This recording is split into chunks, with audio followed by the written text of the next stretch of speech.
All right, so let's talk real quick about formative assessments. When we talk about formative assessments, that plays an extremely important role in student learning objectives, but is sometimes over missed, I guess is a better way to describe it. Because what happens is with the SLO process, teachers focus so much on pre-assessment and post-assessment that they forget that the formative assessment really drives their instruction, right? So once you have the pre-assessment, you design your instructional chunk or your unit, and throughout that, you need to do formative assessment. So by the time you get to the post-test, there should be no surprises. So what do we know?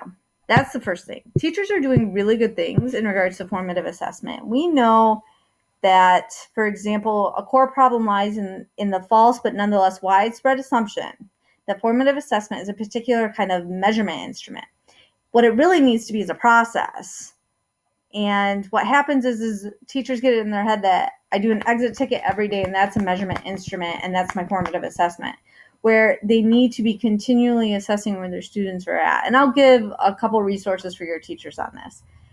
We also know that effective formative assessment involves teachers making adjustments to teaching and learning in response to assessment evidence, such as feedback about their learning, with advice on what they can improve on, students' participation in the process through self-assessment. And we're going to talk a little bit about one-on-one conferencing and how that can sometimes be the best form of formative assessment, but it can also be the most time-consuming and the most challenging. Formative assessment is a process used by educators and students during instruction that provides feedback to adjust ongoing teaching and learning to improve students' achievement of intended instructional outcomes. That phrase right there is huge. That's like the key. If you were to talk to your teachers about anything about formative assessment, I would use that statement. Educators can quickly make decisions to adjust instruction that will meet student needs while the learning is still in progress. So often we wait until our summative assessment, our post-assessment, our standardized assessment is complete before we try to make changes. They need to make changes as they go based on the information they're gathering every day. So giving feedback. One of the things that we're talking a lot about at the ISD is the fact that to do formative assessment really well, the art of one-on-one conferring is needed. So one of the biggest challenges is how do you make time for this and when should it occur? It needs to be individualized. There's actually an art to paraphrasing. So I've provided two resources here for us. The first one is just a cheat sheet on when teachers are talking to students based on that student's experience, how to diagnose those individual needs. So for example, if you have an enthusiastic beginner, a kid who's really, really excited to learn but doesn't know much, how do you approach that child? The disillusioned learner, I love this one. I actually use this with a lot of adults, and it's the fact that they think they're learning, they think they know it all, they're on their way. What kind of skills can you use for that? Cautious but capable performer. These are the people who are very type A, and they're very cautious, and they want to make sure they're doing it right the whole time. And then the self-reliant achiever. Okay, so they are your overachievers, but they're very self-reliant and they want to do it themselves. Just a little cheat sheet for teachers on how they can build those relationships with the individual students when giving feedback. Pretty good resource. The other one, excuse me, is the art of paraphrasing. This is just another cheat sheet that teachers can use, maybe have it posted on their desk. You yourself could use it when talking to them about their evaluation feedback. Acknowledge and clarify versus summarize and organize and then shift. There's a shift. So the different phrases that you use with kids and adults is very helpful. So these past two resources I gave you actually came from a coaching session from Molly Funk from MEMSPA that we're trying to also build into our everyday trainings when it comes to the art of feedback and the art of giving kids feedback. Because what happens with formative assessment, and we'll talk about it in our last session, is the fact that a lot of times there are teachers out there who give really good formative assessment, but they're not giving the kids the information. They're not giving the kids the formative assessment data. And so the kids don't know where they're at and they don't know what to do to increase their performance. So two really, really good resources. There's also a video on Teacher Channel that I will post for you guys in the classroom. And it's a really good video. It's a high school English teacher. And how he sets up his classroom to get over this time issue with one-on-one conferencing with students is phenomenal. It's absolutely amazing how he does it. One of the activities you can do with your teachers in regards to formative assessments is strategy harvest. Talk about and do a strategy harvest on what are all the formative assessments we use at the beginning of class, during class, and at the end of class. Because what I find when I do this is we have a ginormous list at the end of class, but a lot of times we don't do one at the beginning, and really the one in the middle during the class is empty a lot. Because they think, oh, their warm-up could be a formative assessment, and they'll walk out the door with an exit ticket. But it's during class. What are you doing? Thumbs up, thumbs down, we get it. Move over here if you understand it. Move over here if you have questions. Like some of the most basic, easy things to do. Another resource that I'm going to post for you, excuse me, is simply a really nice PowerPoint in regards to how to gather evidence or use formative assessments. There's about, I think, 29 slides. What's nice is up in the upper corner, as you go through it, it tells you this is a technology tool, technology, right? And all the different things you can use.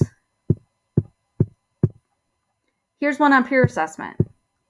And then it shifts gears. All the different ways that teachers can gather evidence through formative assessment. Great, just accumulation of resources that you can go through.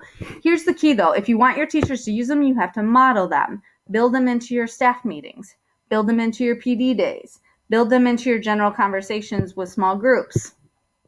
That's what we do with our trainings, is we try to build these in and model them. All right, so let's talk about actually using the data.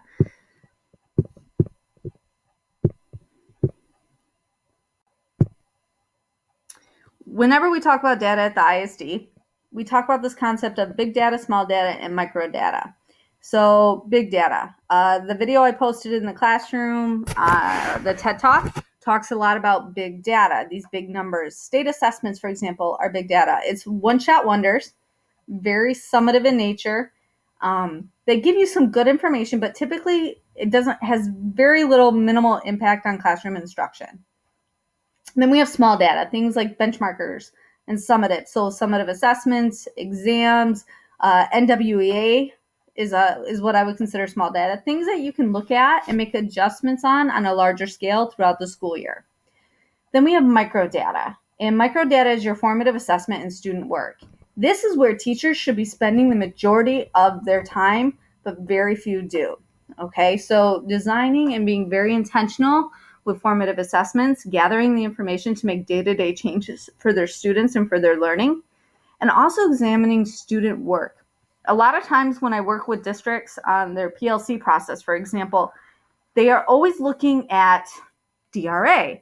They are looking at DIBELS. They are looking at NWEA. They are looking at AIMSWeb. They are looking at state scores as they come in. But the reality of it is, that's not what they should be looking at. They should be collecting and looking at student work, setting up a success criteria, looking at what was successful and why. That's where you're going to have the biggest impact. Now, how does this tie into student learning objectives? That's the key to making sure that the pre and post is aligned to the instruction. And like I said, there should be no surprises on that post assessment for students. There's different ways you can do this. I have included a resource here. It's a spreadsheet that I believe the state of Ohio uses, maybe. Let me pull it up. It's a Excel file that was designed to set up a formal system. It's not bad. It's a pretty good resource. There's specific instructions on how teachers can fill it in. And it kind of goes back to the last module that we had. My concern with using something like this is then it becomes part of the data. Or I mean, the student becomes a number. You lose the art of teaching and really examining where the child is at. But this is very helpful. The state is also coming out, Michigan Department of Ed is coming out with an SLO calculator to help teachers, taking a look at entering pre and post data, success criteria, It's in beta form right now. They're piloting it. If you are interested in piloting it and feel that after you've gone through all these modules, you are up to the task and would like to try it, I can definitely get you access to it.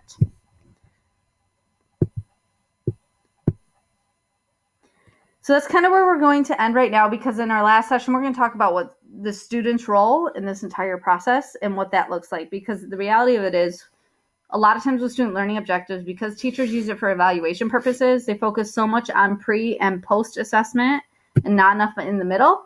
And then because they're using it for their own evaluations, they forget the fact that student learning objectives were actually designed for students. So we're going to tie everything together now into our final module in May. As we head out, I do wish you luck. I will post all of the resources in the classroom, and I wish you luck on your assessments. Hope everything goes smoothly, and let me know if you need anything else.